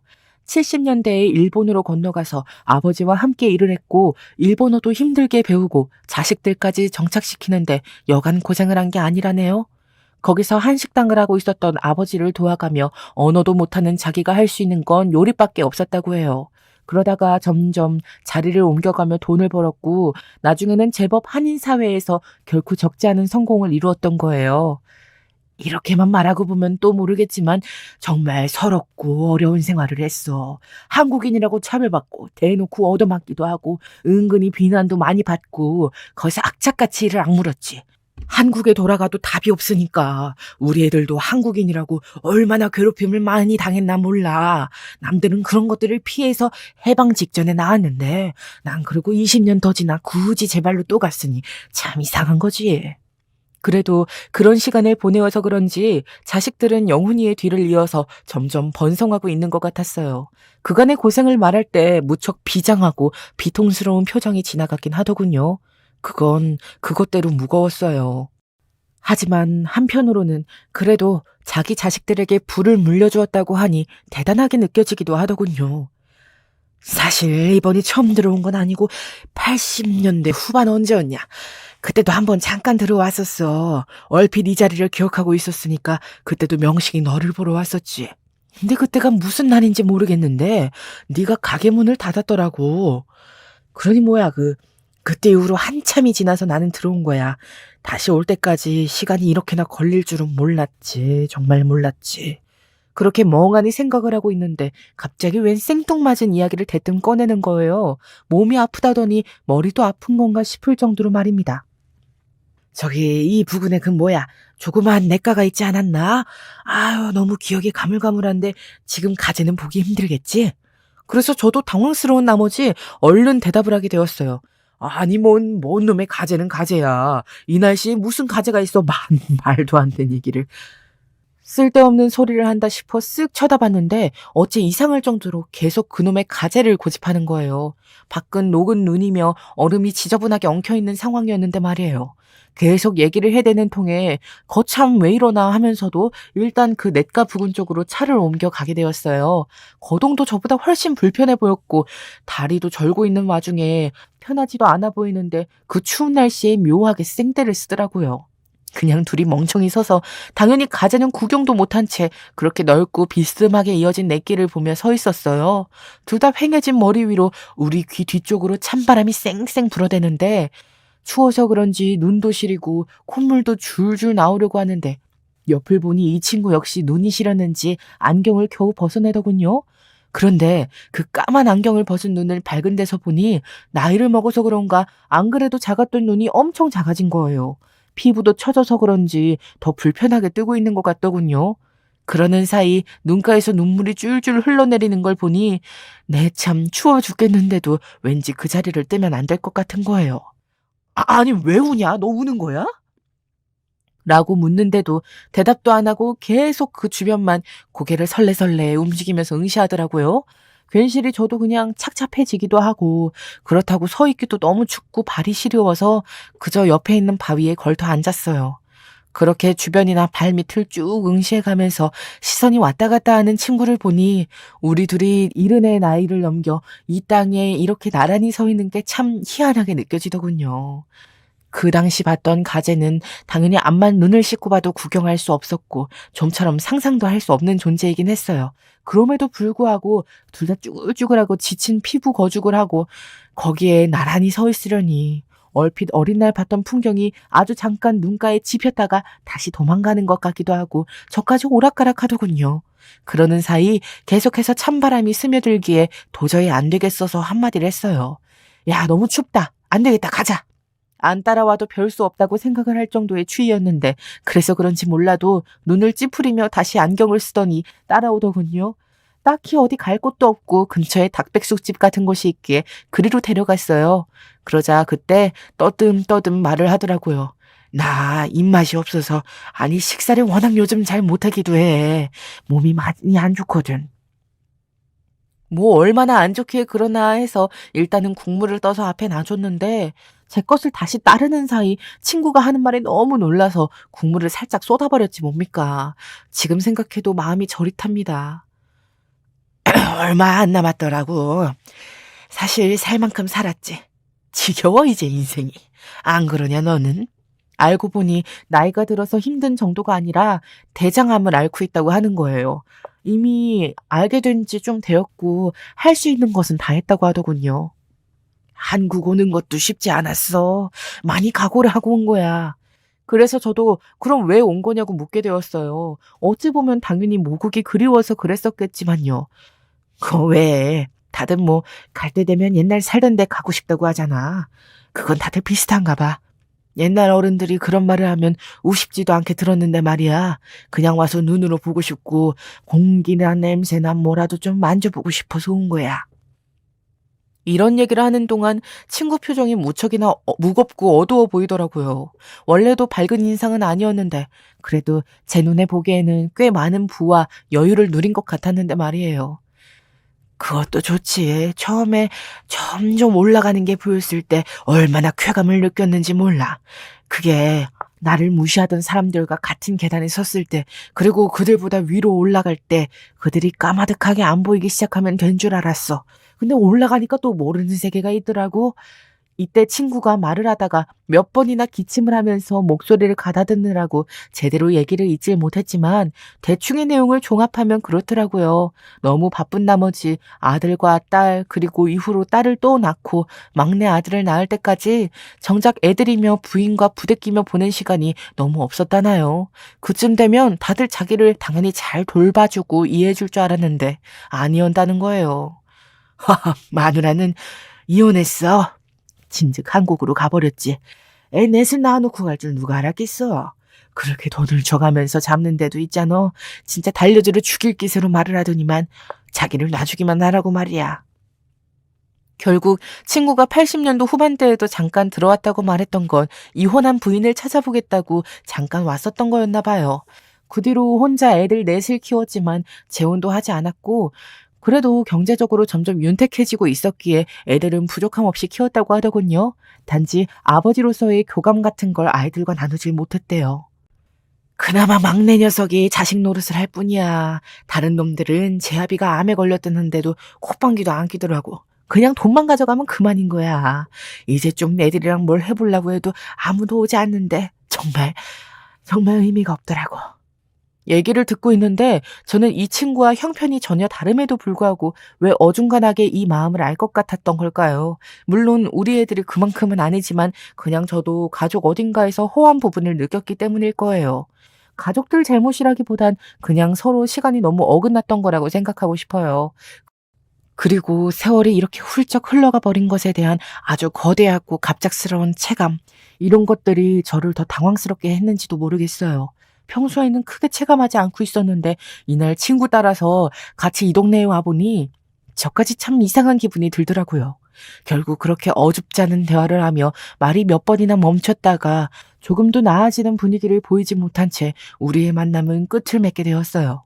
부축을 받아가며 차에 힘겹게 탄 친구를 보고 아들에게 한번 힘주어 말을 했어요. 저기 아버지 모시고 가면 나에게 연락 좀 주겠나? 잘 도착했다고. 오고 가는 길 힘들 것 같아 걱정이 돼서. 그랬더니 아들도 알겠다며 머리를 아주 정중하게 숙이더라고요. 참 우리 집 애들에게선 볼 수 없는 그런 깍듯한 분위기가 있었어요. 그런데도 정작 영훈이 이 친구는 그렇게 공허해하다니. 어떤 마음과 사정이 있는 건지 도통 알 수가 없더군요. 그저 저에게 마지막으로 했던 말만 계속 머릿속에 맴돌았고 저도 그 여운이 아주 오래 갔었어요. 몇 번이나 꿈에 여기가 나오더라고. 정말 몇 번이나 나왔어. 우리가 그때 여기서 자주 놀았잖아. 가재만 잡은 게 아니었는데 생각나는 건 가재뿐이네. 아무튼 더 이상 꿈만 꾸긴 싫더라고. 와서 직접 공기라도 내 코로 들이키고 손으로 뭐라도 만져보고 싶었어. 세상 참 신기해. 멀쩡할 땐 생각도 안 나더니 왜 이제서 이렇게 마음을 흔들어대든지. 그렇게 계속 중얼거리던 친구는 그제서 여한이 조금이라도 풀렸던 건지 잘 모르겠어요. 차마 이렇게 와서 보니 좋냐고 물을 수 있는 풍경은 아니었으니까요. 아무튼 그렇게 돌아간 지 한 달 남짓 되었을까요? 잘 도착했다는 연락도 받지 못했는데 대뜸 부고 소식을 받게 되었어요. 사실 그때 도쿄에 도착한 뒤 집으로 가서 연락을 드리려고 했는데 아버지 상태가 많이 안 좋으셨어요. 그날 찬바람을 많이 쐬시기도 했고요. 좀 쉬시면 좋아지시겠거니 했는데 열도 나시고 이후로 저도 정신이 없다 보니 비로소 지금에야 연락을 드리게 되었어요. 그래도 감사한 건 아버지가 고통을 느끼신 시간이 그리 길진 않았어요. 이 연락을 받고 나니 저도 모르게 아주 길게 한숨을 뱉게 되었어요.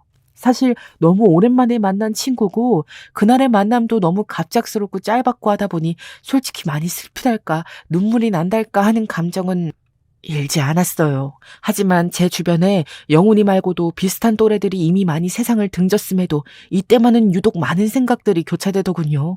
나는 삶을 어떻게 마무리하게 될까? 당장 오늘 내일 한다고 해도 별 문제 없으면 이렇게 마누라랑 같이 있다가 똑같이 동네 산을 거닐고 가게나 왔다 갔다 하다가 눈을 감겠지 이러면서 말이에요. 숨을 거둔다는 건 다 똑같은 일이구나 하면서 어딘가 서글프면서도 잠깐 위로도 되었다가 여전히 제 안에 물음표를 품고 있는 채로 하루하루를 보내고 있습니다. 저와 비슷한 세대들이면 다들 비슷한 마음이지 않을까 싶어요. 그저 매일 충실하고 옆에 있는 것들과 부대끼면서 아주 자연스럽게 눈을 감기를 딱 한 가지 바라는 것이 있다면 그저 내가 눈을 감을 때 가족들의 사사로운 몸짓이라든지 움직임이 내 옆을 감싸고 있기를. 그래서 외롭지 않길 그것만 바라볼 뿐입니다.